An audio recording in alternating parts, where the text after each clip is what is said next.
We looking at a space out there, boy. Hey, let's see. I didn't know we got sponsorship from Coca-Cola. We got sponsorship from Coca-Cola. Yeah. Yeah, Well, boy.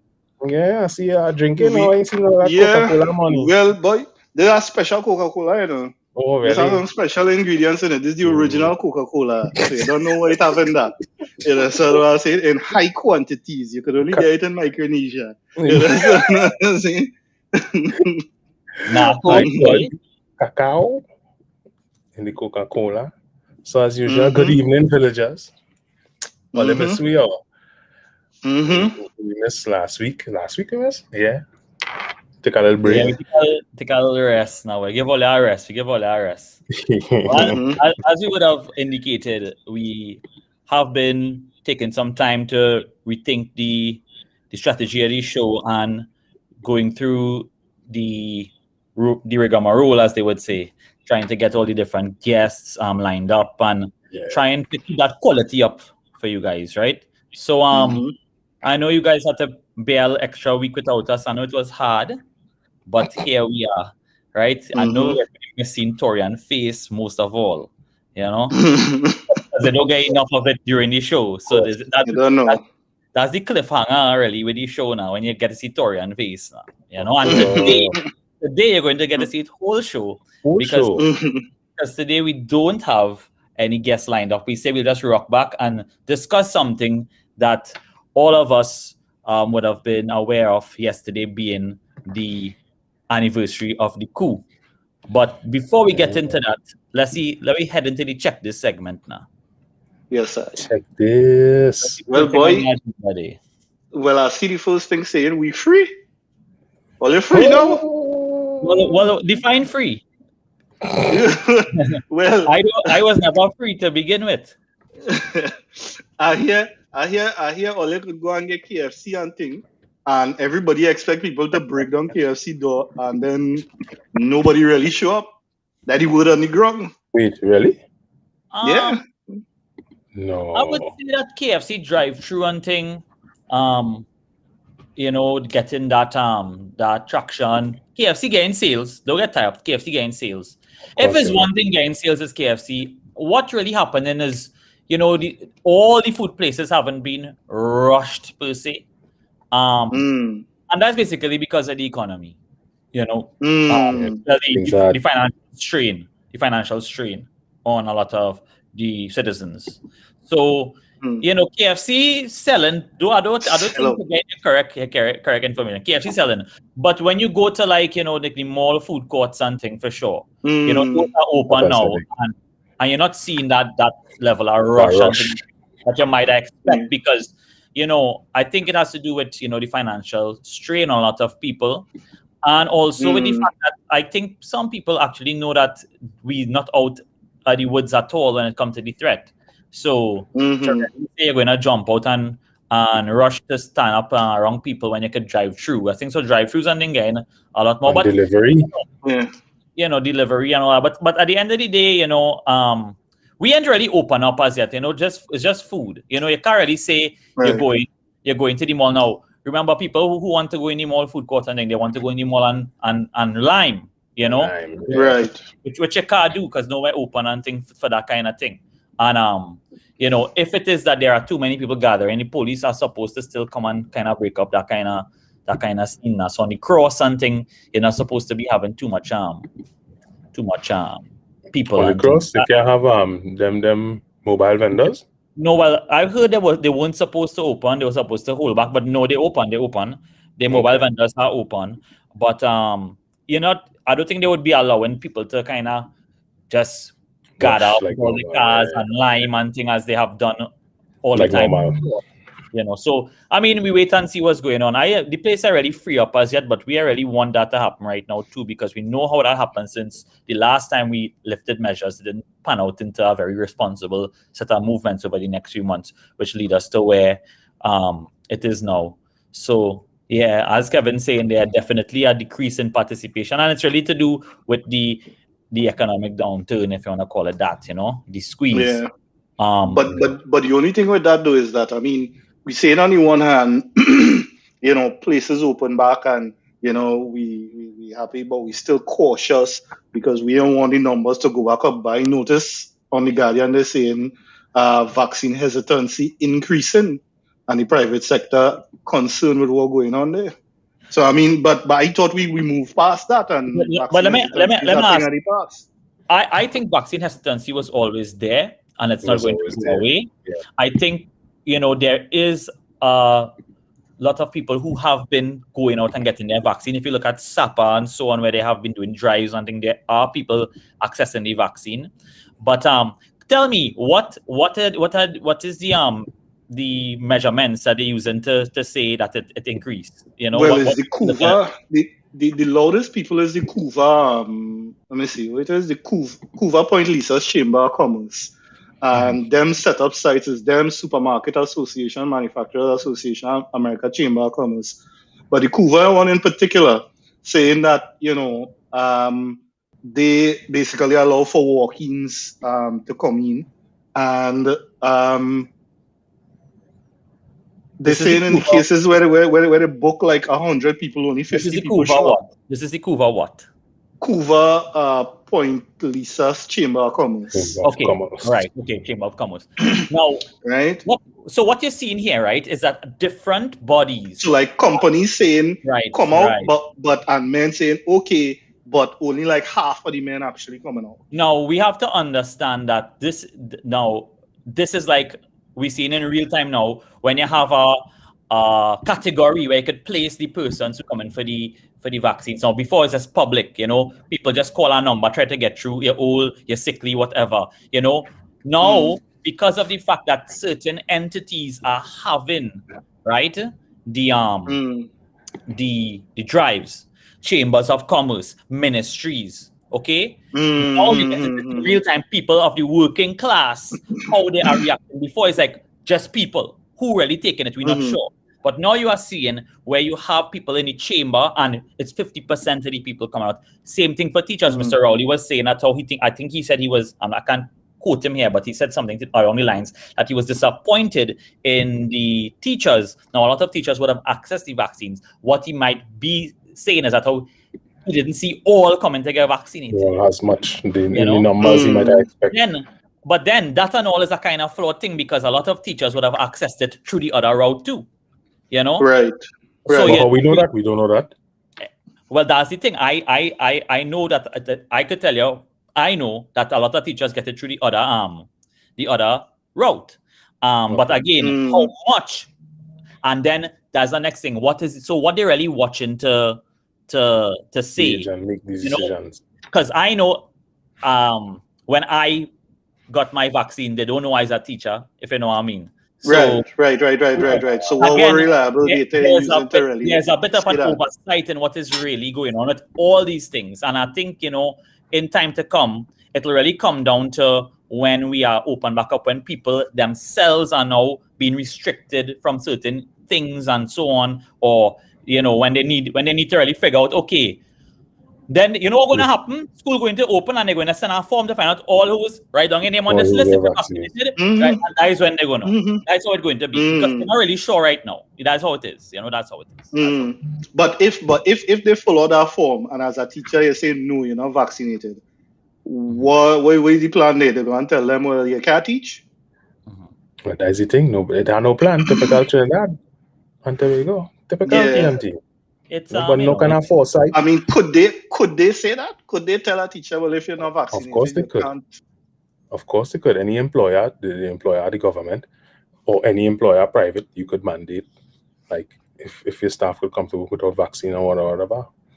Yeah, but that is a controversial thing too. But it will be controversial. And I would say, because you're still at the right. It could be, right. It could become unconstitutional. It's all according to a lot of politics at the playoff now, and things that get drafted if they're going to be DC. A lot of people, we know for a fact that in America, for example, there's a big controversy in terms of people saying that I should not be told that I have to do this or be forced to do this to do anything now. That's people think. Yeah, that's the thing. And Antigua put out a disclaimer: once you're a government worker, you have to get vaccinated or PCR test every week. That's it. I mean, and something had to happen. Plenty workers like up here, all these workers in long-term care homes was getting tested weekly. They had to get a vaccine. So, but you see, the thing with this is that notice is the government doing that. From my understanding, the government have certain extra powers where they could intervene in a situation for the sake of the public good, and then like mandate certain scenes like that. Now, but what I'm saying is like, a principal of our school can jump up and say, well, you know what I mean? If you follow this, take leave, or you understand what I'm saying? It had to be like a kind of government to make that determination. You understand? That's true. I hear you, but the numbers on the rise apparently. The numbers ain't going anywhere. Like we ain't seeing no progress really with this COVID situation in terms of the number. You know what I mean? Yeah, but I guess the number of cases drop a little bit because I noticed the most recent one they're saying I think is 100, if I'm not mistaken. It's 100 new cases. 100 new cases, which is 108. Which is new cases. Which is far from what we used to see, which was 300, 500. Which was 300. Correct. You 1,000, all kind of different thing. By the end of 2-3 days, it's 1,000 for sure. It's 1,000 by the end of 2-3 days. New cases. You understand? So, but they are saying that it's a cause for concern because they're seeing a new trend. This is my good friend epidemiologist Hines saying that it was a cause for concern and that there was an 8% rise over the past 3 weeks. It went from 1% to 5% and now up to 8% last week. So he says a cause to be for concern, but you don't want to overjump the scene now, basically. You understand? To jump at it too quick. But, it's just showing, well, you're out of the woods now. It's not, it's not like you're free. Well, let me go on, you know what I mean? Yeah, So that is the problem there, So that's what it is going on. So, and the next thing, well, we see here, well, let's see. Well, the main thing, what we come to talk about is the darkest hour, the country's darkest hour. That was the headline. Yeah. So I look at it and I didn't even know it was this week, to be honest. I didn't even know it was this week. You understand? So bro, where was the 27th of July, dog. You was sleeping? What I was doing? That's a good question. Well, it was for how old I was. 1990. I was 4 years old, dog. You understand what I'm saying? I was 4 years old. Bali younger than me, so let Torin was 3. Me and Torin was 3. You was 4. Yeah, 1 year. Yeah. Let's see. A lot of the viewers here, we would be in this age bracket where we would either be not born or we were like was 5. toddlers. Or we was toddlers.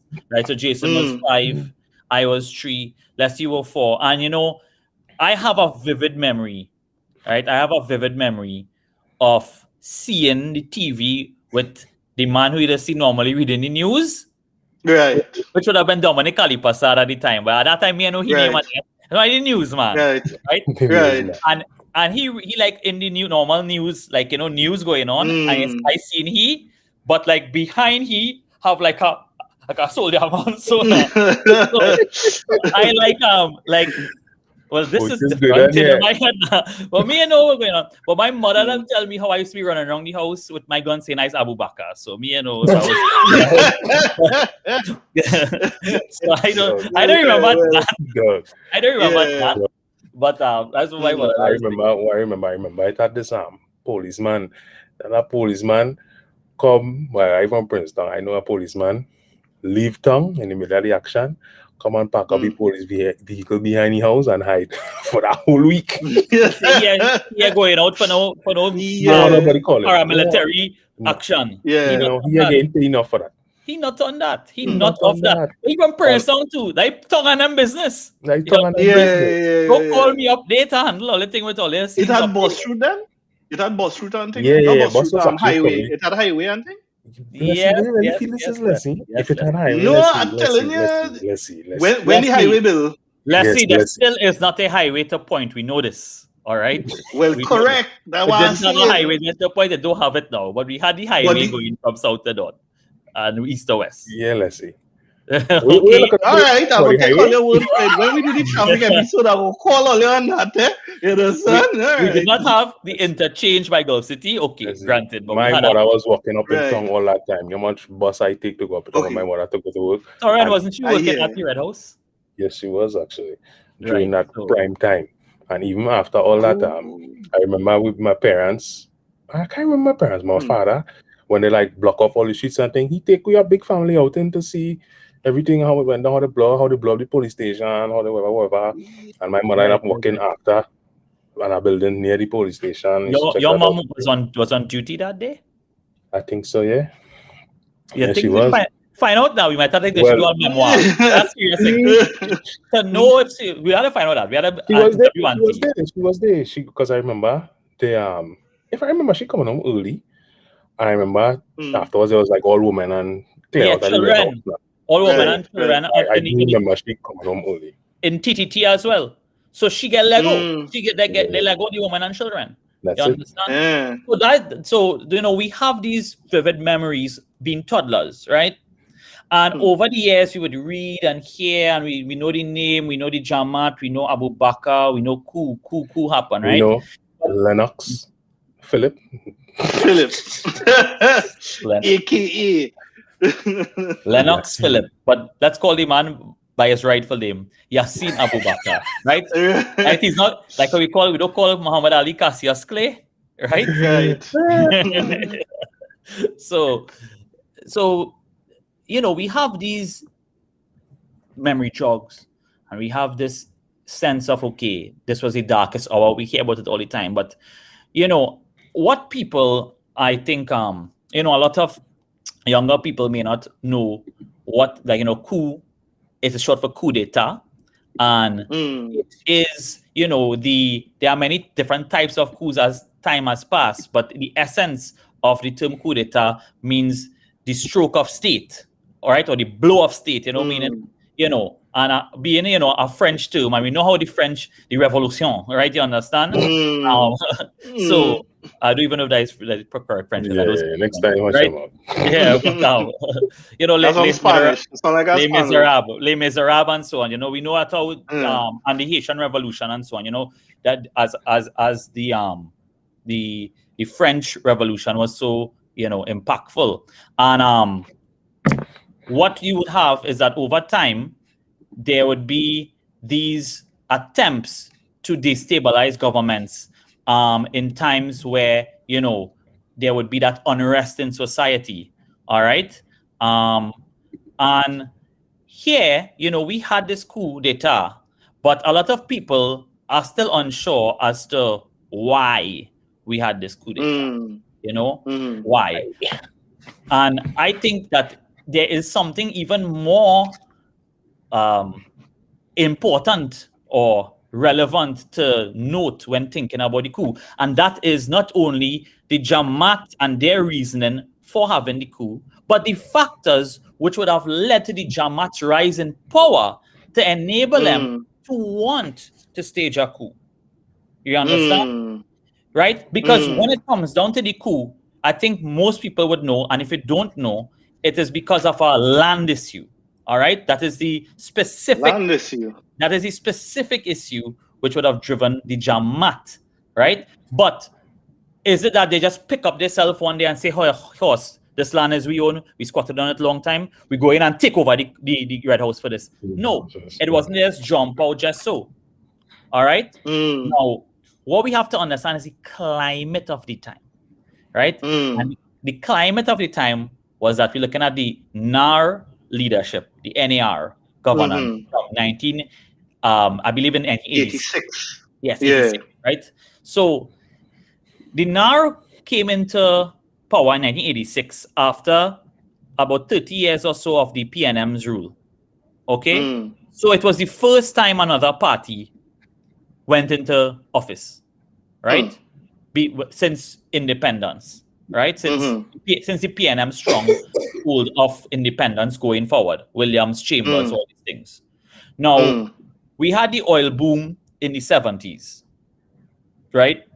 With the oil boom of the 70s came what comes with the boom, nice times, okay? People having that money in the society, the economy going nice.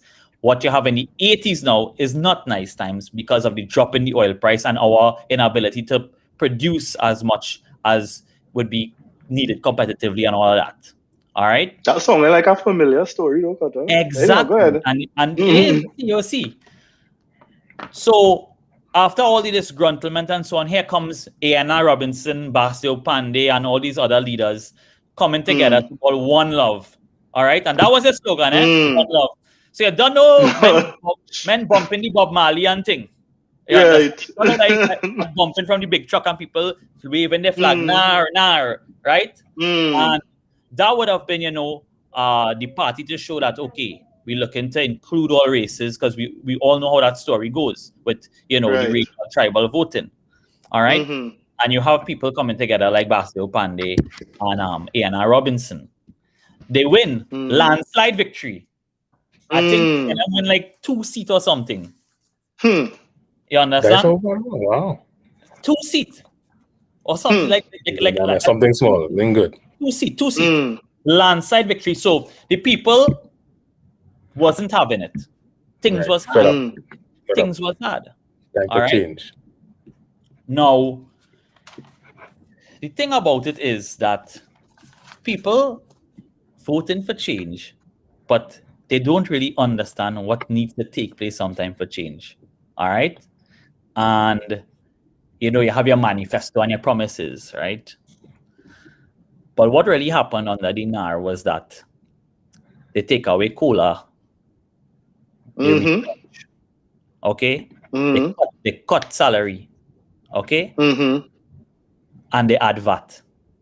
Okay? So you already had a strained financial population financially. Okay? Now, why would they have done that though, Leslie? You tell me. Well, I mean, that's one like input squared. You understand what I'm saying? I mean, that amount of austerity measures, if that was input, did I kill input? You understand? But I mean, it's sounding like basically.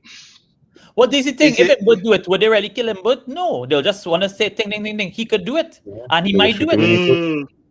Right. Now, but I mean, this still sounds a little extreme, though, in the sense that, I mean, if you're talking salaries cut by 10%, I hear VAT was to go up by 15% or something. So cola suspended, devalued the TT dollar, So if you look into bringing all of them measures, then it given me the age-old impression of penalizing the public economically to try and tax your way out of an economic depression.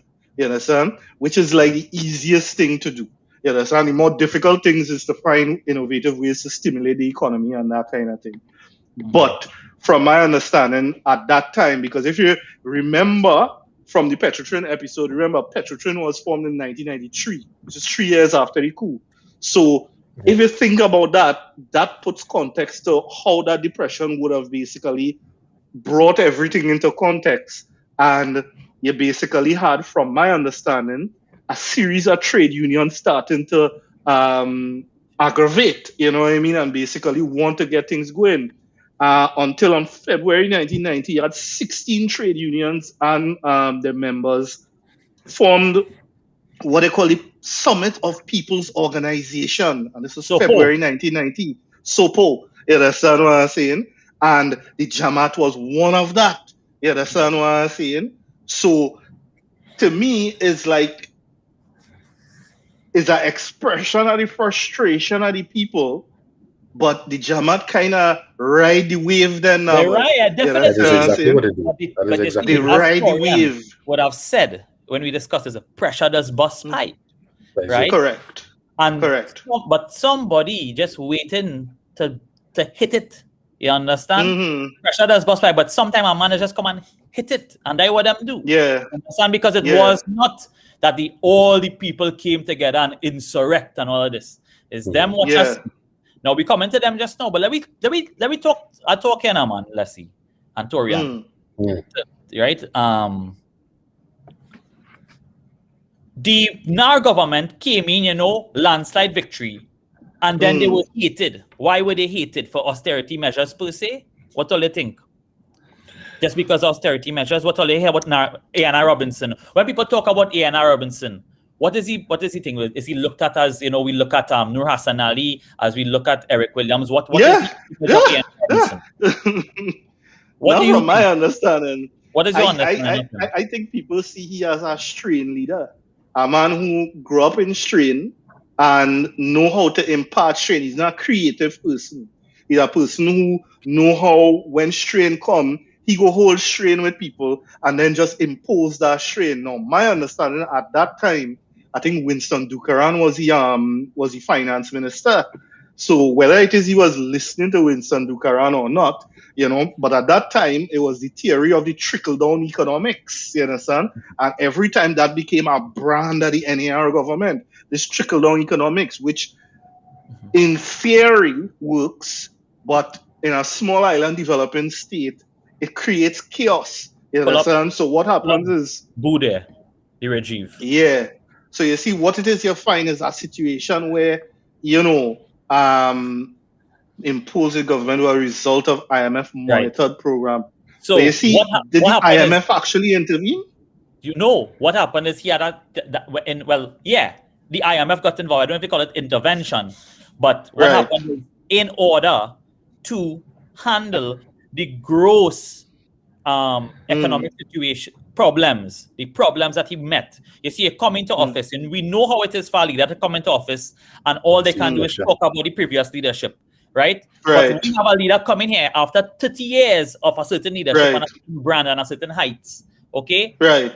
Which is the Trini heights, really and truly. But just one people get when you start this show and everything going bad, you had to take the blame too. Right? Right. They came in, and in order, and anybody in the comments like Blue and so on could help me here, because I'm not the authority on all of this. But when it comes to dealing with the situation, he turned to the IMF. You understand? There were different choices to be made, and he said in order to get that, help, he turned to the IMF, which in itself was also something people would say is a no-no. I know gonna say, I mean, that half-baked answer from his side they cut out. Here why I say that. When you turn to the IMF don't function like, the IMF is just not a group of people, it's not a group of jokers. You understand? It's fellows who know what they're about, the organization has capacity. So if you go into them and you say, you go with your hand in the air, fellas, I don't know what to do. We're back against the wall. We're in problem. We need help. They will finish you. You understand? Because a strong economist isn't, you have conservative economics and you have the opposite of that. Conservative economics is what the IMF is going to give you. You understand? Lock down everything, cut everybody's salary, fire these people. That is what they're going to give you. Economists is not people who are going to come up with these great stimulus packages to create construction opportunities and, stimulate the economy. And that comes from creative leadership. You understand? People who know how to actually maneuver and manipulate industries to either diversify our economy or inject and stimulate the economy at a local level. And you have to have that leadership in your government. What it is that a lot of politicians tend to do over the past 30 years is that they're lazy. You understand what I'm saying? So they take that laziness, you understand, and they carry it all the way up by the IMF. The IMF must take advantage of you. Understand something, fellas. That unemployment rate in the 1990s was 21%. Right Crazy. now, our unemployment rate is 6.5%. No? Over the past 10 years, 6.7%. You understand? Right. And it was But going I from think street, right it now we was have to do operating at 3 and a new assessment of that though. Okay. right. No, they was going from 3 to 4 over the past 8 to 10 years, and then the most recent one over the past 2 years or so, it jumped to 7%. It jumped to you understand 6, what I'm okay, saying? okay. So it jumped to 7%, but understand because you don't understand the scale of this pressure, Cutter. Understand the scale of this pressure. But my question is, what measure could they have? Not what measure could they have taken, but to me that we need to also admit that the public is never ready to hear some harsh truths. Like we say, for example, our dollar having to be devalued or something, right? Like that. Right now, okay. Right. Would it be that is something that it would have been a far reach if they do it now? Would that be weird if they do that now? No, they could do it now, but here what I'm saying, Cutter. Or what they're saying is, but if they devalue the dollar, what everybody going to say? What is the gut reaction when they do that? When you know that if you have 100,000 in the bank, that become 80,000. Really and truly. How people feel about that? Yasin come back again. People go opposite. But here what I'm saying, Cutter. Here what I'm saying, right?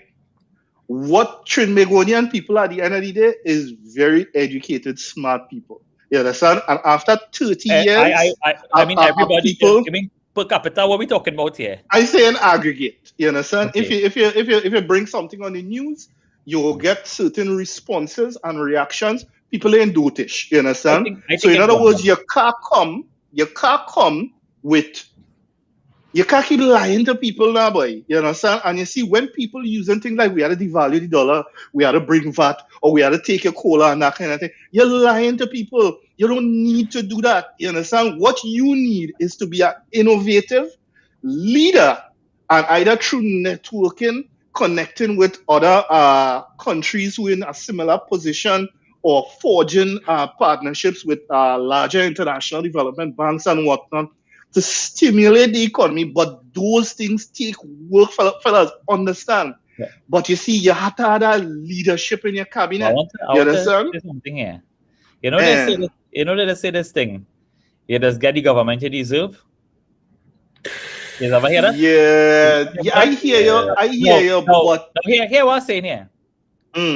That laziness doesn't stop any political realm, right? It doesn't, but they are elected to be better. They are elected to be better. They have a responsibility. Exactly. And that is what I think that the governments don't take into consideration, that it is their purpose now to change the culture of the country if it is that the country not being productive enough. Right? If we're not seeing the innovation out there, if we're not giving people, you have to put things in place now that people they are enabled to get into whatever they have to get into you tackle the unemployment, you tackle diversification, tackle these things, with things in mind, long term, all this kind of thing, right? But there's no all this happen because here they know people not studying all that. Men want to know fortnight where I get any money to go and buy the thing. You understand? And they say, okay, we go just give this, we go take the thing, we go put this here, throw that money here, throw that money there. Everybody eat that KFC next week and we go be good. You understand? Eat our food. That is where it is. Yeah, we have an eat our food policy. You understand what I say? And what I'm saying, Cutter, is that is nothing new. That eat our food policy is something going on for a very long time, and it's only since we decided to do this episode, and I went and surprisingly do the research and see the eat our food mentality exists since then. You understand what I'm saying? But the difference is that eat our food mentality, against the backdrop of the economic pressures that people was facing then, It's like, listen, hey, we not going and take that anymore. You can't come with that nonsense to we. And then in that era, that trade union sort of perspective, the Jamaat end up being the only ones that seem to be willing to go that level of distance. So they ride the wave of we are champion of social injustice. Right. You understand what I'm saying? And trying to stamp out. And Abu Bakr said he used the exact word political corruption. So corruption happening since then. You understand what I'm saying? Easy to ride the wave because it's done a, social justice. Right. And you have this injustice taking place. But at the same time, it's suspecting across the board. Now, correct. Now, before we get into that, we still talk about the eater food mentality, but then in the politics of a cut-up mentality. Because as soon as NAR get into power, within 2 years, it was fractured. It was fractured. Correct. Publicly, Pandey and Robinson is not partners. Okay, right. Everybody in the NAR government. Now, before NAR get power, you would say NAR is the the new wave of hope and all this kind of thing. All right, everybody fight for NAR and NAR get rid of the PNM and it's a new dawn and all this kind of heights and one love, right? And then before you know it, is fracturedness, racial tension. You're looking at the fact that everybody who was in ministerial positions felt like figureheads. And they would nothing that they were supposed to nothing that they wanted to do. They could have Robbie was calling all the shots. You understand? Right. And it was it was a kind of dictatorial. But how familiar does that song? You understand what I'm saying? It's like everybody reading from the same handbook. We had a couple of that, right? And the same thing happened with the partnership when the People's Partnership come on landslide victory. And everybody join up, and then within 2 years, fractured. One Lego, from Logan Lego. That's right. Just one Lego. That's right. Now one Lego. And then who back in power? The PNM, united as one under the Balize. That's right. Red and ready. That's right. And you always red and ready. So you're coming now with all this thing, and you said, "Oh yeah, we're gonna get into a whole new thing. It's unity, is one love." You come, they're just waiting for the shit done. And they come back out red and ready, and it back and forth. That's how it goes. But it also underpins a slightly deeper thing because you see, the Jamaat isn't also blameless in this situation. When you look at how a coup is defined as 7 days, right?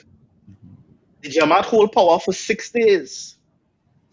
And the question I ask is that, well, if as a people, if there really is this force of social to deal with social injustice and political corruption and thing and whatnot, it ain't easy to wear the crown, You understand? And you could talk about it how much you want in opposition, but how much coups actually have been successful, and the people who pushing the coup end up taking the responsibility and the reins of the country and actually do the work.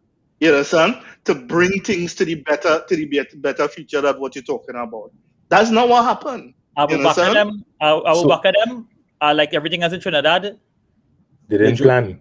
They're jokey. Exactly. They're jokey. So we got a Fed coup. Yeah, they like the idea. They like the idea of change. They like it.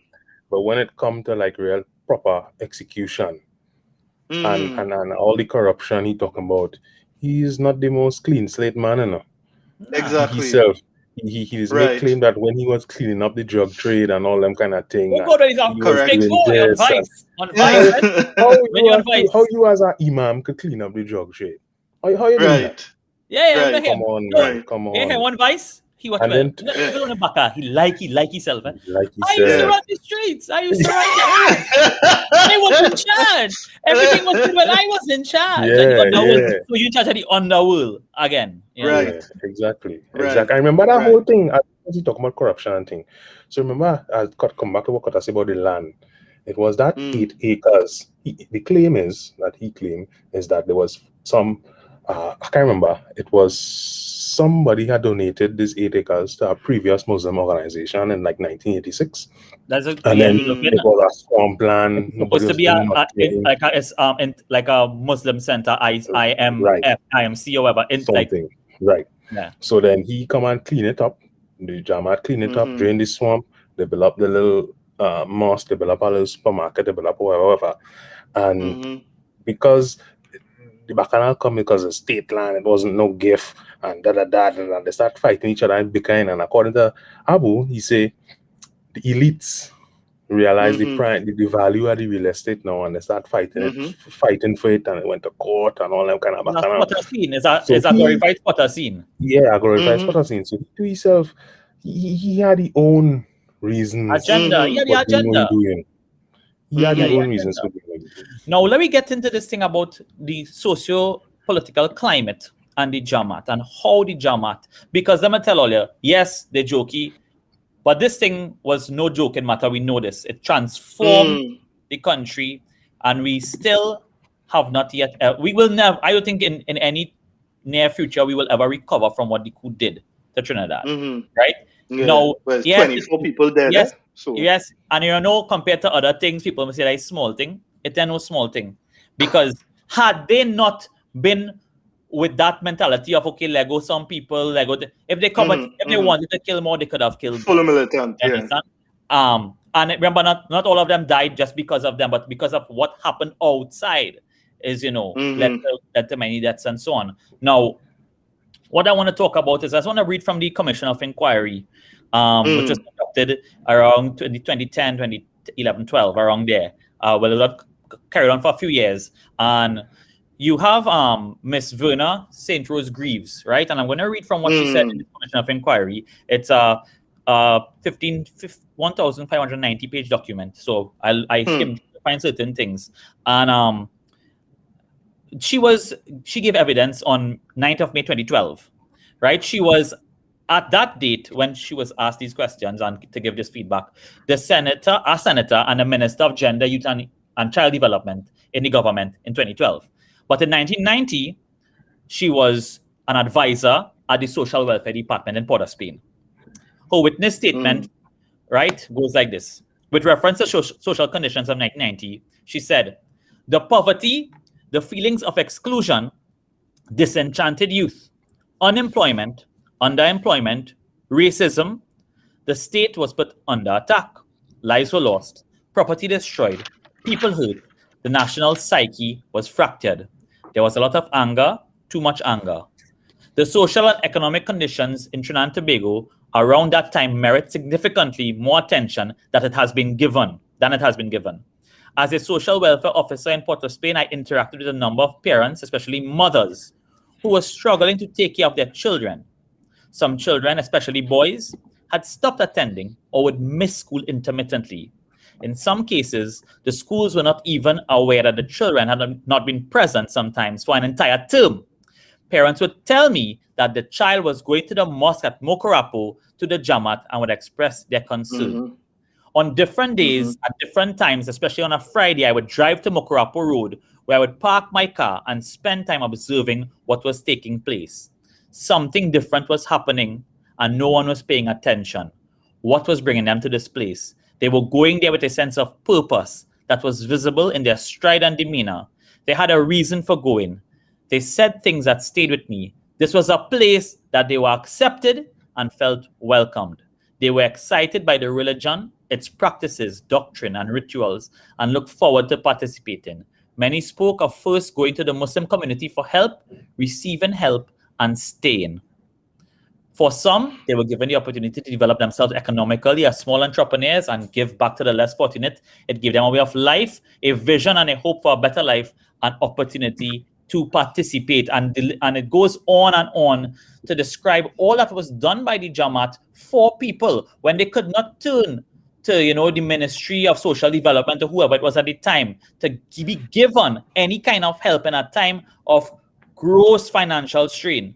You went to these people who you, as you say, took an approach which was somewhat, community-based social justice. And what people would have gotten, they were getting medicines that you couldn't get anywhere. Medicines that you could not get free anyway and had to buy. Like you should have been like certain things that you could have, given to people if they like, oh yeah, see that thing today and thing now. They didn't have them thing, right? At that point in time for people like that, in that sense. People were getting eyeglasses, right? One time in quick noting, if you don't have our glasses, they will give you, things like that. That, right? How were they funding that though? No, I don't know the inner workings of the Jamaat from what my reading so far, but they were giving people so much solidarity, right? What is the Jamaat? What is the Jamaat? Assistance. But what is the Jamaat? Are they Asha? The Jamaat al-Muslimin. The Jamaat al-Muslimin is, how can I put it? The background of the foundation of the movement, let me pick it here from the Wikipedia, right? Mm-hmm. The background for the foundation of movement is a widespread presence of black racism and supremacy, the division of community on the basis of race, the illicit drug trade, and ideology of extremist jihad. The next step was the development of a militant Islamic discourse, which insisted that the liberation for especially Afro-Trinidadians and Tobagonians was only found within the ambit of Islam. As a result, a group called the Jamaat al-Muslimin, an Afro-Trinidadian Muslim movement, was founded. So what you have here is, again, on the wave of black power, right? On the wave of people like our brother Lutalo Masimba, right? Who also would have had another name, which I will never call him because he doesn't want to be called by that, right? They champion black power. Rest in peace. Now, what we see here is, and we have to understand this is all walks of life. Just because you have one set of rhetoric behind this issue of black power, right? That we know about, there were other things happening under the banner of black power, right? And a lot of people, would have gone back to Islam as seeing it as their roots. And this is where, as Torian was saying something about how people get indoctrinated and so on. If you want to touch back on the use of religion in this way to recruit and so on. To recruit and save the lost souls. It's a common tactic you see all over the world. One group come, they take the downtrodden and take the helpless and help them and lift them up and feed them and clothe them and provide classes and provide medication, and all of a sudden that is a very powerful recruitment tool. You get all kind of people to your ranks to join your ranks and join the cause, so to speak. So it's almost like a fundamentalist approach to Islam that provided an alternative to the post-colonial traditional Christian roots that existed in terms of the Catholics and the Anglicans and whatnot. You have now this sort of fundamentalist, because from what I understand, during the 1970s and 1980s, apparently Abu Bakr actually stayed with Muammar Gaddafi, and he stayed in Libya for quite a few years, learning paramilitary training, and that version of Islam that sort of spread in the Libyan era. Because if you notice, it's similar kind of groups and that kind of thing, but it had to do with a difference between the Sunni and the Shiites, and a kind of separation that a lot of Trinbagonians in the islands not really that familiar with now. But so it's like Abu getting indoctrinated in that, and because the Sufis is like even another kind of Muslims as well. Yeah. So then now you have a situation where these people ride the wave of this Black Power revolution and offering, but how, the question is, how is that different? That is the same sort of methodology that Catholics and so on, that, you get money financing from the head office, because they say Gaddafi funded a lot of the Jamaat's operations in the early days. You understand what I'm saying? So they get financial support from something called the World Islamic Call Society, WICS. You understand? That was the medium through which Gaddafi would have actually funded these people and whatnot. And he also had a lot of connections with Sudan apparently as well. You understand? So you have this almost continental scale of fundamentalism that to me come and clash with an island mentality. Yeah, and you have the product of the Jamaat resulting. Yeah, you see, it is a known thing that Trinidad is the westernmost outpost of radical Islam, right? When in any kind of intelligence, no matter, once you work in intelligence, we are known as the westernmost outpost of Islamic terrorism, radical Islam, right? That is what the Jamaat is. Jamaat is our local jihadist group, if you want to call it that. Okay, but you see, they don't see themselves as that, doing they see themselves as this sort of social justice. No, but they're offering something. Let me be realistic. That is one side of it. I mean, everybody has their ideology and their philosophy that could go into the on the political side of things, whether it's socialist or whatever. But at the same time, what they clearly take as part of their identity is extremism. They are extremists. Right? Because they believe. But how you would specify extremism? I would say when you say extremism, I would say that and again that is debatable. But I would say extremism. It would mean that the actions which you deem as necessary are those which limits personal freedoms of others. You understand? And life, because killing people for the cause. But if that's the case, then certain aspects, that's why I use the word fundamentalist, because you have fundamentalists in Hinduism, you have fundamentalists in Christianity, you have fundamentalists in Islam. And some fundamentalist Hindu and Christian organizations, I could tell you, are advocates for marrying, children at 10, 11 years old. Which is why we have, because you also have the situation of certain fundamentalist Christians believing, I don't know if I'll ever read the Chrysalids, but it's that same premise of everyone who is not in the perfect image of God must be put to death kind of thing. Right. You understand? So they take, they take that sort of fundamentalist perspective. But you see the problem that I look at. And I mean that you have to kind of look, extreme, again, debatable, because as extreme sports is because sports before that, men wasn't flipping over a bike and extreme sports, because it's like, dog, you could break a neck really easy. So when it comes to extreme, you look at the other things, that's not like, and I know you like violence, let's say, come on, there's part of Astra, men, so they say, no, there's not part of Astra. Everybody, you like violence, right? But the thing is, you look at Astra, you look at TML, look at these things, nobody else has been tied to multiple acts to do with bombs and so on, bombings and insurrection and this kind of thing. Not true, Kata. I know at least 3 of them. One of the fellows who in Trinidad, he worked with me in Samal and I could tell you. Wait. As a group, you will not see TML or Astra taking part in something and branded it that this is what we stand for. In terms of insurrection, you would see them come up public with it. Granted, you're just talking. At that point, you're just talking out your ass. I'm not doubting you. What I'm saying is, leaders, figureheads of these sects of Islam, right? They do not align themselves.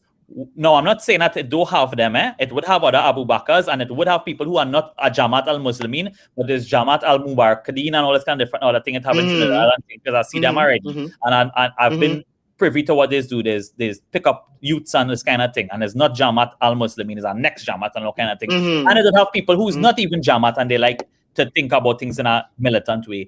And we have people who went and joined ISIS, but for the greater part of it, we have a very tolerant and how to put it,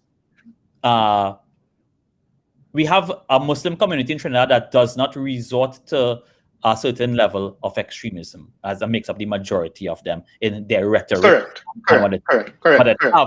Yes. And next thing that is said is that the Jamaat has lost a bit of steam because of the globalization, men just going straight to ISIS and that kind of thing. But you say work with a fella. I don't know put you in the control. Yeah. Let me get going on there. Yeah, he's Let me part of the get mafia. He's part The of the man mafia. the man he used to work with me. He was a contractor, you understand? And the man used to he actually went to Saudi Arabia and studied a lot of the Islamist fundamentalist theories and whatnot. For 7 years he studied there. And he come back and have his own sort of clique, 25 children, you understand? And I mean, for me, me and the man deal real good. He was always real cool, but I tell you, don't cross that man. You understand what I'm saying? Is a different level now, boy. Because you see, when you start to talk certain aspects of how laws in fundamentalist Middle East countries run, it's not Dubai, you know. You understand what I'm saying? You're talking like the original, you know what I mean? The original constructs of these fundamentalist organizations. There's a reason why they exist. You understand what I'm saying? And but again, you bring it back to, well, if the Jamaat wasn't there, what would these children have done? And I could tell all the fellas, we were doing a project up in Pelican Valley in up in Laventille up there, Box Rain. And I met a couple of them child soldiers. Fellas, it had nothing, honestly, it's a different reality. Them fellas was ghosts. You understand? You look at them fellas, you could see kill real men already. Them fellas and them, you know, when you talk about them militant groups in Africa and thing, that, you know what I mean, have child soldiers and that is the kind of thing. And when you Johnny meet Mad that Dog. when you meet that in real, you understand what I'm saying? I see the man strap up, I come up and talk to the man. But these is fellas who don't know about consequence. You understand what I'm saying? So it's a failure of the family unit, the social structure that allow these people to then go to our organization. And that is why discriminatory knowledge is so important, that we always encourage people to stay a skeptic. You know what I mean? Don't just take what people tell you just so. You understand? So what we have is a situation where the Jamaat provided a service that many other religious organizations and whatnot did not provide. You understand? So now you're in a situation where they did not these organizations didn't provide it. The Jamaat provided it, and the coup was essentially a call to arms. But then the question could be, did the coup achieve what it wanted to achieve? What was the coup set up to achieve? I think he was saying well, the thing is, at this point, you remember what taking place. The land, then he was getting fight down from the so-called elites within society. Right. There was a shooting of a police officer, a lady, I want to say the lady named Bernadette James. She had witnessed some big drug deal that went down in Piaco that she wasn't supposed to see. She come by Abu for help. She ended up getting shot in dubious circumstances. He was supposedly fighting the drug trade, all these kind of things, whatever it was. So he was feeling like not persecuted, a Robin Hood, you know, yeah, exactly. So a man of the people. He kind of sipped that Kool-Aid, guys. He sipped real plenty. He Kool-Aid, Kool-Aid, exactly. Hard. Undoubtedly, if we go by what he's saying, he was observing the corruption that was taking place, and that is why big thing is when he went on Vice and whatever, he was like, "Are you looking to change the corruption in the country?" But the thing is, he was part of the corruption too. Right. So I know. He was helping the country, but as you say, did it change anything? No. To me, it was now. Abu Bakr is not a stupid man, clearly, right? He's obviously a megalomaniac of sorts, right? But he's not even stupid. And they calculated attack because they felt as though the time was right for them to go to that extreme in order to protect their own interests in a way. They realized too how jokey everything is here, and that a stunt like this, right, if pulled off in the way they wanted, because clearly these guys did not want to take over Trinidad and become a Sharia law country. That could not have been their intention, as Rajiv would have said, that that they weren't in the support. They didn't have a support behind them that could have led to them taking over this country indefinitely. So they would have gone in knowing that they not here to now become the next government, which means that in a sense the coup in its most basic sense of the word was not the typical coup, right? But nonetheless, it had a lot of big impacts, which we'll get to. However, back to why and what was the purpose. Now, this land that they keep talking about, they felt as though they needed to jump out themselves in order to get a deal made about this land, right? What was happening too was because of the unstable climate, the instability. They also felt threatened because you would have seen police and army camping out around their grounds and thing. All right? And all this time they are in talks about what's going on with the land. Now, everybody from Ramesh Deusaran down to the rest of them, okay? The Jamaat situation, or the land situation, if it was dealt with, obviously in a favorable manner to the Jamaat, there would not have been any coup. But they dragged their foot on it for some reason, and this is where the conspiracy theories and things just come in and all kind of things. For some reason, there was no decision made about this land, and the climate was such that maybe the Jamaat themselves felt that they could have assassinated Abu Bakr, to get rid of this for this land grab. They could have just had to take out him because the government could look to get rid of he. And then if you get rid of he, it could just be another one bitey dust in Trinidad and Tobago now, boy. You know what I mean? So he stand up for himself then. He stand up to survive. So he said, when you put all them eyes on he now, knowing that how they didn't have the kind of knowing that they could get through with this, which they did get through it. At the same time, did they get what they wanted to do? Did they get the land? There was a sum of money. I believe 15 million was the sum that they wanted for some reason. Do we have anything on this, Leslie? From what I understand,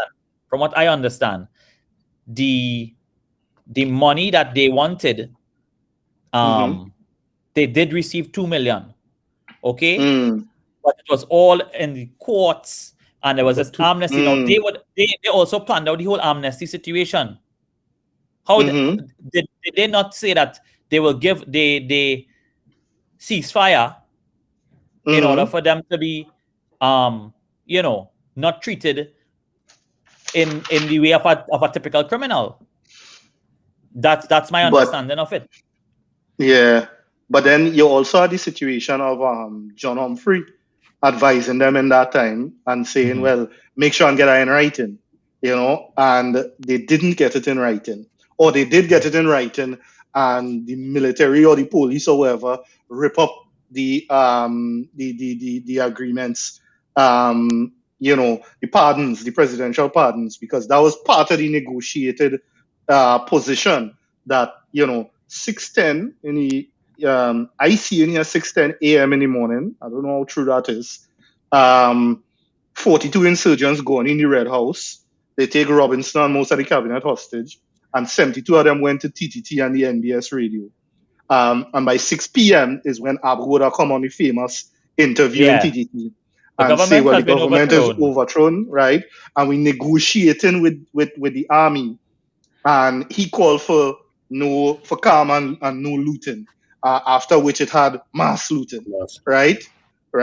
Now, if you're negotiating with the army at that time, I just there thinking, because the coup itself was 6 days, right? So is it that they enter on the Sunday? Now I tell you, this thing is funny, fellas, because I mean, so they enter on the Sunday. It was a Sunday. Well, you see, to me, it can't be a Sunday because the Sunday had to they're saying it's 6 days.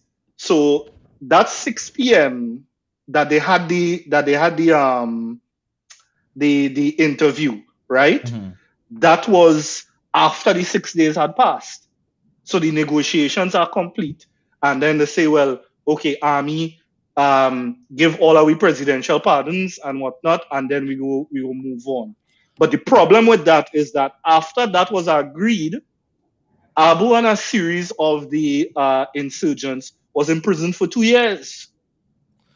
And when they get imprisoned for the 2 years, that was raised in the court, and the court ended up upholding the original pardons, that was the amnesty that was offered, and that's how they end up, getting free. Yeah, reading here, the Jamaat al-Muslimin members who surrendered were tried for treason, but the Court of Appeal upheld the amnesty offered to secure their surrender. So the Court of Appeal, remember, at the end of the day, when it comes down to brass tacks, the law is the law, the Court of Appeal upheld the amnesty offered to secure their surrender, and they were released.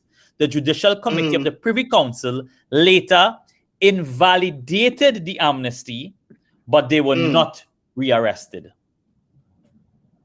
So there it goes. So we have to understand too that we are dealing with the politics of it all on the ground in Trinidad and Tobago.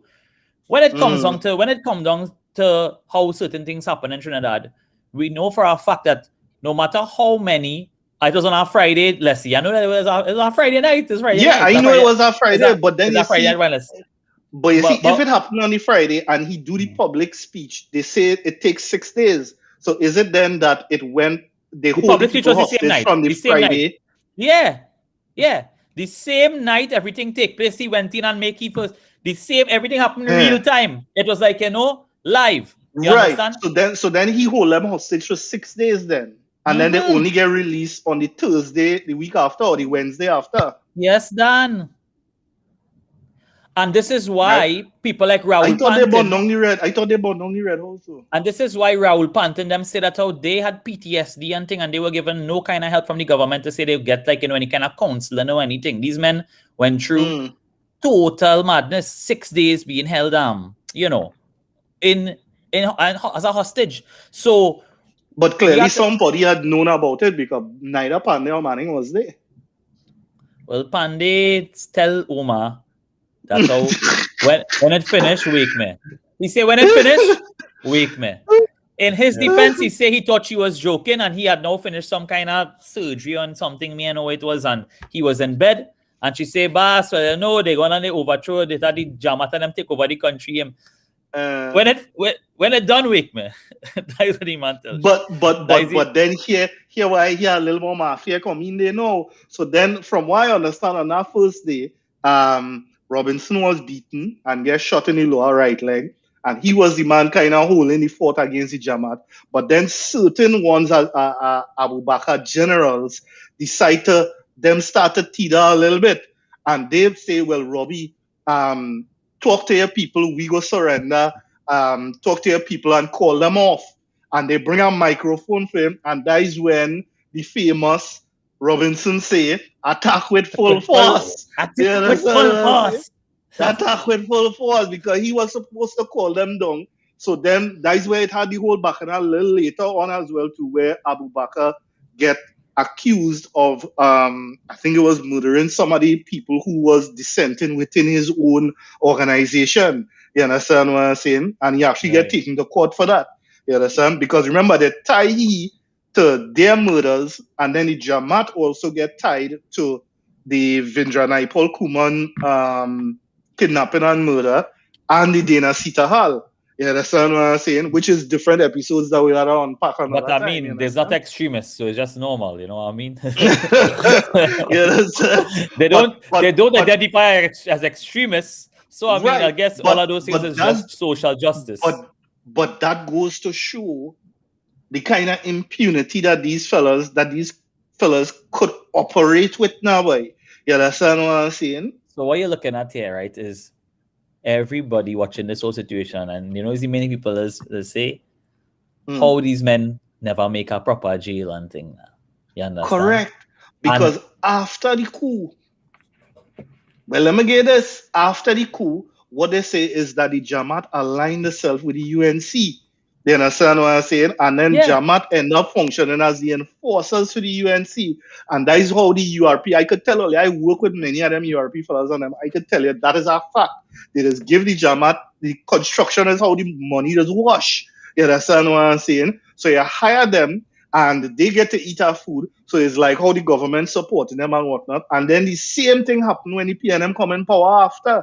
You understand? They support them same way, and the URP was the vehicle through which this thing would have happened. So you have a situation.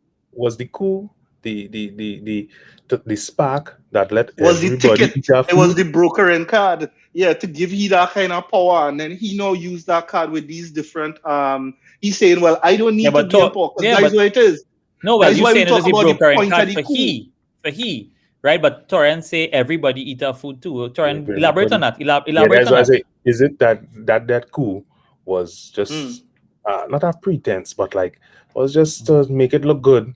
So now everybody could get in the corruption. Now I just say jump to UNC, jump to PNM, jump to whoever, and jump to whoever. So everybody got a little cut. So it's URP, is everything construction. Use a man in that construction. It's not like if the money stop when the party change. Exactly. So it's like the ideal of the coup. It start with the ideal of a coup, and then the couture come, and then it's like, well, here what? We don't really want to appoint. Me, Yasin Abu Bakr, don't want to be Minister of Education. I ain't want a headache. You understand what I'm saying? I ain't want the headache of Ministry of Finance and whatnot. Pande, you a man go have people. Manning, you go have people. Here what? Let we support Pande first. Bam. But we go support all you. You understand? We go support all you, but let's support we. So it's like transferring. We always talk about from our side, transferring the risk to the person best designed to handle it. Well, them best handling the response, the enforcer side of the politics conversation. You understand? Part of the agreement was an interim government in a format to be determined by Abu, the holding of an elections within 90 days of the amnesty. And again, that didn't come to pass. Right? Right. So you're looking at these, and as he put it in quotation marks, agreements and so on. What we really have to understand is that this moment in our history paved the way for a lot of things, as you say, Torian. And what it did was it proved to Trinidad and Tobago that utter lawlessness could take place and nobody could get in trouble after. That would really show you. All right? It really that it have that outlet. That Torian, that is it. When you're big, you're large. It's cemented. Right, in the psyche, right, of the population. When you're big, you're large. And that in Trinidad and Tobago, there's so much at play with politically that people, and this is why no politician is ever held for any corruption in Trinidad and Tobago. They all are echoes of the coup. In the fact that this insurrection ended up with people not being taken to prison for any long sentence. They would have had money, would have had to, receive money from the state and then give back money and sell property and all kind of thing to do with the legal scene, which is what happened when they were also sued. It was a set of legal things happening, court case. But to say that, these people were punished, no. All right? What we also looking at is that town was never the same. Correct. Town after 1990 was not the same. Walking through the streets of Port of Spain never went back to the same. One of the most simple examples of that is how the stores and them would have been the window shopping and thing. Everybody had to put up a kind of burglar proofing and thing now. Because after that, keep it for carnival. After that happened, right? And that kind of looting take place. Nobody could say, well, they're just going to have a laid-back approach to having an establishment in town. All right? So what we have to understand too is the fact that the pressure which caused the pipe to bust doesn't mean that how it'll have no pipe and more pressure and more busting to take place. Well, on top of that, what they say, so just to add to what you're saying, the guy called Hal Greaves say one of the key things that came from the coup is that it taught gun diplomacy. And that's a powerful thing. You understand what I'm saying? Because what it means is that some people benefit from actually taking things into their own hands now, boy. You understand what I'm saying? That way it is we are there. That is the real effect of the coup. Is we see that some people will get away. You had a rob to get what you want, you had a kill to get what you want. We see in the lasting effects of that mentality right now. Right now. And I mean, that will be real. For want of a better word, the way he talk on Vice and Torian, right? There's a certain level of thuggery within the whole thing. You understand? And this thuggery is what runs Trinidad. At the end of the day, now, when it comes to certain, I mean, we have, the illicit drug trade and so on that he said he had under control, and then you have, the hanging a Dolce and everything and all the effects of that, which we'd have to talk about at some point as well, because people don't realize the effects of that as well. But the thuggery, right? We have gone strength to strength with the thuggery in Trinidad and Tobago. And now it's not just the Jamat alone. Yeah, you have your boy Unruly ISIS and thing now. All right? And there's a next level of thuggery. And these are the people who, they go to the jail, they come back out better than ever. You understand? And these are all part and parcel of what this period in history that we might look at and say, well, that was real crazy, people loot and things. But you realize that what it tells us is that what stopping it from happening again. Yeah. It could happen. And I think that is why it's important for people to understand that, what is the difference between then and now? And the difference between then and now is to understand the reality of what the coup was. That it was a promise for a better situation, but that better situation didn't happen. It was just a group of politicians looking for couture to benefit themselves and whatnot. So don't take that chain up a second time around. You understand what I'm saying? Know these characters and understand them to be a product of a social situation. You understand? I remember in that same Vice documentary, they would talk, or in another documentary I was reading about, they challenged Abu, and Abu said, by that time, we had been prepared to defend ourselves. You understand what I'm saying? And they say, well, Abu, you get soft. You understand? Because people challenging you now and you ain't doing nothing. And the wife told Abu, what happened to you? When you were young, you were a tiger. What happened to you now? That is the same thuggery that you're talking about. What do you mean the man was a tiger? So we're proposing the man do now. You understand? So all of we is law-abiding citizens trying to make we way now. You understand what I'm saying? Trying to look to treat with a social situation. But the social situation still exists. And that responsibility lies with the government. Because in High Stream, we don't always just leave it to the point that we complain and we leave it. No, we talk about a solution. We carry the conversation to the point of a solution. The conversation is that the underlying social issues of certain neglected people from our family structure being neglected still exist. And that's why you have people like worse than before. Worse than before. This guy Berkey and all of these people ended up being this sort of substitute community leaders, Robocop. These community leaders, the Robocop, all of them that sort of support a gap that the government is supposed to address. And a lot of people will say, well, you're only blaming the government, I'm not blaming any individual government. That is the role of governance. You understand what I'm saying? Because that is what you're paying tax for as young, educated people. You have to hold these people to account. You understand? Because I could tell you from the other side of the coin is that mentality, that lazy mentality of the politicians filter into the hierarchy of a lot of the state organizations. And a lot of those organizations, and from my experience, I would tell you, a lot of the men that are running those state organizations are lazy and want to do the racket just like the politicians. My experience is that when women are in those positions, you get a very different scenario. Some of the most impressive leadership I have ever come across was women in those leadership positions. But you have a lot of men. Yeah, well, you see, the difference is you have men who want to feed the outside woman and want to bling. I think you're not getting that with a lot of women. A lot of women want to take care of the family, and so that mentality of eat our food filter outside of the politics now, and now filtering into state organizations. We are the demand better. You understand what I'm saying? We will be that change. You understand what I'm saying? And anybody come to me, I will stand up and tell them, I was like, listen, you are the demand that of the government. You understand? Because that is their job. You understand? It's not just demand from the government. I think we ourselves have to do better, because we have to set the tone, and then the government could kind of see like we ain't accepting no nonsense.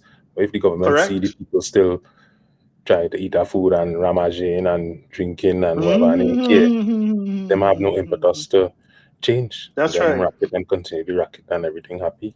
Yeah. Well, you see, yeah, to finish. Yeah, you see, the reality, guys, is that, you know, a lot of people had to appreciate that none of the problems we face in Trinidad and Tobago and small island developing states as a whole are not simple problems. And it's not simple problems because we're part of a bigger macroeconomic situation that we deal with the effects of. But it being difficult problems does not mean that it's unsolvable. It doesn't mean the fact that men going towards racket and going towards laziness and whatnot is because they believe it unsolvable. Like we just fire 10% of the public service. Like we just drop them.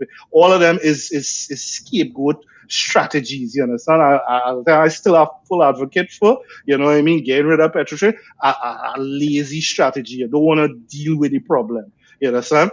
And at the end of the day, we had to be able to challenge ourselves to build the networks across the world, build the human capital, and challenge the innovation in order to come up with these solutions that are there, that are out there. You know what I mean? But we had to challenge ourselves, and we had to hold the powers that be to set up those systems and to make it happen. Yeah. As Rajiv is saying, they're demanding better is one thing, but how much the system going to facilitate this? And this is, as you say, Leslie, we have to demand better. And we have to really assess what, if anything, was learned. You know? Mm-hmm. Now, just, we a lot of these things, when I was researching the coup, you know, a lot of the things just, you know, it just screaming today. Yes. Curfew, state of emergency, economic downturn, right? Financial strain, people not, you know, people in a bad place. This is happening today, people, right? This is happening today. And we know what history repeating itself. You could ask yourself, is our government or nation ready for any other of these kind of attacks? Who knows? I definitely won't count on them to respond any better than the first time around. I think they will try it out with Gary though. Gary a little different. Well, let me hope we don't have to see. They don't have Coup on Facebook. Right? Now, on Facebook, you real quick on Facebook.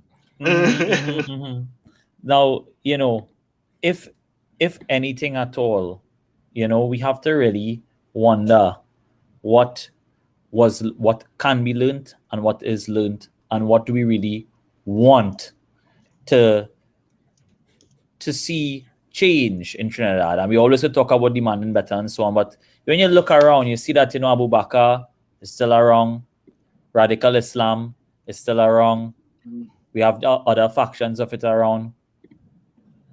We are still very complacent. We had the curfew back then. When the curfew was there back then, the next big thing after the coup was the curfew parties and thing in Trinidad. If we didn't have, if we had a later curfew in Trinidad, we'd have that again. They end up allowing that this time. This time is a different kettle of fish. And we don't know what is going to be the after effects of this kettle of fish, this COVID. You understand? And 2-3 years down the line, things going to, at the end of this government's administration, next few years, at the second term comes to an end, it's a different Trinidad we are looking at, people. And what plot is that, man? The gunpowder plot? Now, I would say that there's so much that can be said about that day in 1990 and the week that followed. But if anything, we saw the potential that this nation holds for lawlessness on a mass level, zombie level. I'll ever see the footage at tongue after, right? And that stayed with us, right? But we also see how one group could jump out themselves and effect change. All right. Now, gun diplomacy, as Torian say, is that the way we want to go? If it's gone, is the way everything had to get done in Trinidad. It's a hand of I think so. Yeah. Violence is never the answer. Right? We have to get serious about where we take in the conversation about the politics. Too often, we getting fooled with the tribal politics, and too often, we fallen for the unity politics, which is not real. Because the problem with unity politics is that is wanting everybody after the end of the day, fill in their pockets. Right? Food. Now, somewhere in the middle, it lies, because Abu them have something going. The way they was taking care of people, something was going on there that we can't quantify. True. We can't quantify because this thing didn't come out of a vacuum. And then at the same time, we have to understand that gun diplomacy ain't the way. Correct. All right? So from our grassroots level, all right? Abu smelled the rat 21 years ago. Right? And there you have it, folks. Straight from the mouth of Alaham.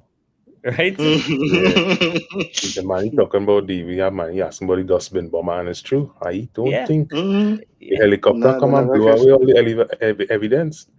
And I mean, would we be surprised if something pop off again? Especially in a few years, if something pop off again. I don't think anything could pop off. Especially, I think things too fractured. As let's say, too much groups. Jamaat was the one, not the one, but I tell you, but people so radicalized now in their head.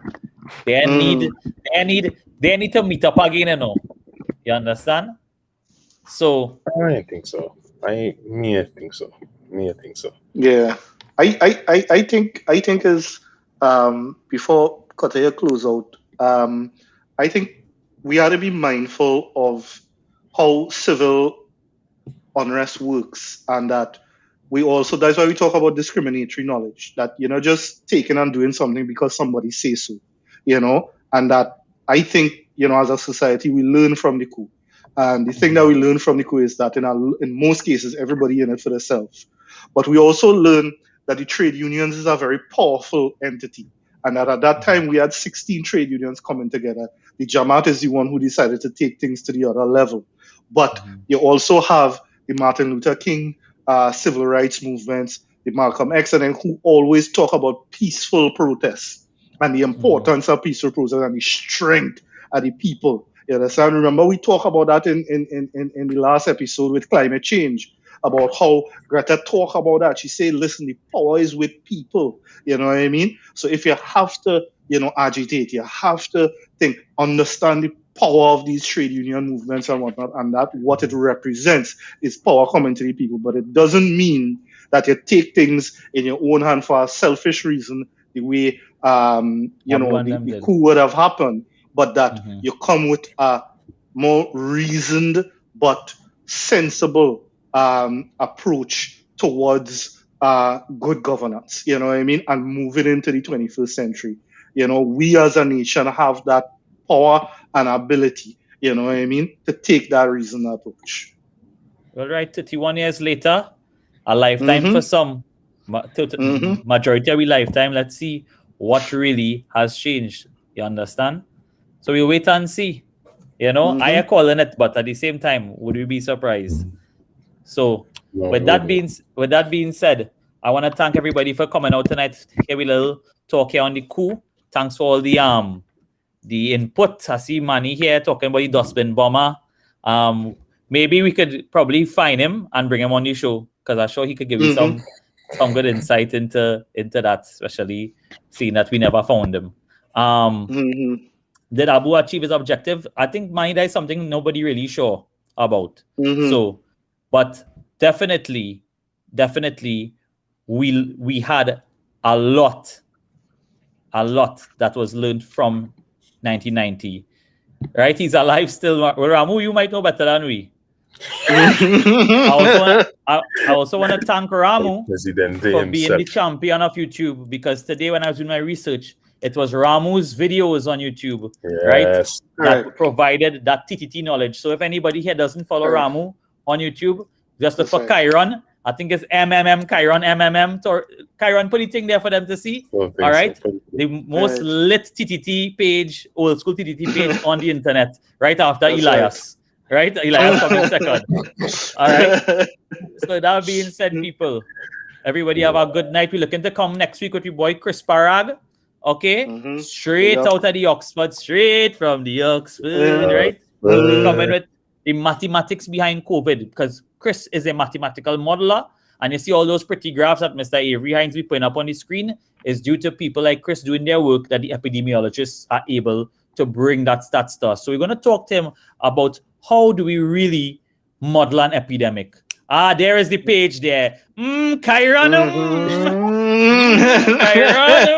That's it. Mr. Chiron. I think it's Apache. He was Chiron. Okay, Chiron. Okay. Yeah, people. So with that being said, all your blessed love. Be safe. Don't rush for too much KFC. Keep healthy. We could talk. I have to start. Bless up. Unless you invite me. Yes, sir. Bless.